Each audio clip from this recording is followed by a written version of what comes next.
हमारे सामने मीरा जी ने मुख्य विषय रखा है कार्तिक का महात्म। कार्तिक का मौसम चल रहा है, तो माघ और कार्तिक का महीना हमारे 12 महीने में सबसे बड़ा और श्रेष्ठ माना जाता है। जब आषाढ़ के महीने में शंखासुर राक्षस का वध करके भगवान पाताल लोक में निवास किए, तो उसकी भी एक छोटी सी कथा है कि जब बाली ने अपने चारों लोगों पर अपना साम्राज्य स्थापित कर लिया, तो देवताओं विचलित हो गए कि अब हम कहाँ रहें। तो विष्णु भगवान से अनुरोध किया गया कि आप बाली से उसका राज्य किसी भी प्रकार से ले आइए। तो विष्णु भगवान जो है अपने हर छल बल कल सभी प्रयोग से राक्षसों का विनाश करते थे, उनके आधिपत्य को खत्म करते थे। तो बाली के उसमें वो बामन का रूप धर के गए और बाली सुबह जो है वो दान करता था, तो वो किसी को भी अपने दरवाजे से बाहर नहीं छोड़ता था।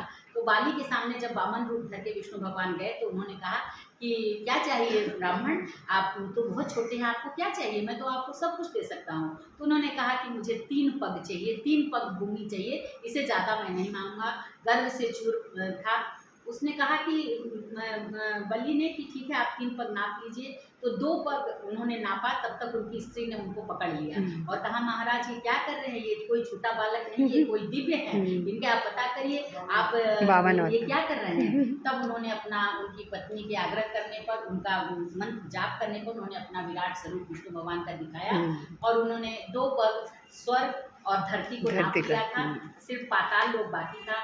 तो अब सिर्फ पाताल लोक के निवासी राजा बलि रह गए। तो उन्होंने कहा कि महाराज आपने सब हमसे ले लिया, ये भी राज्य आपका ही था, क्योंकि हमारी पत्नी ने अगर नापा होता तो तीसरे पैग में आपने ये भी ले लिया होता।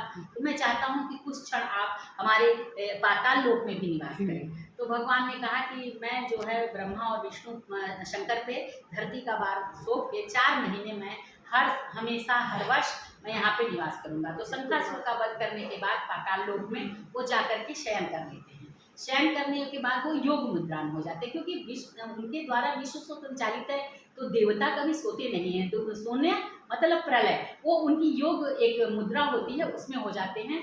और कार्तिक एकादशी के दिन भगवान अपने योग निद्रा से बाहर निकलते हैं, उसके लिए उत्सव मनाया जाता है। और चूंकि भगवान कार्तिक में योग मुद्रा से जगकर धरती और स्वर्ग में आने वाले हैं, इसे कार्तिक के प्रथम दिन से ही दीपदान, स्नान, तुलसी जी की अलग कथा है, उसको भी बता दिया जाएगा एक संक्षिप्त रूप से।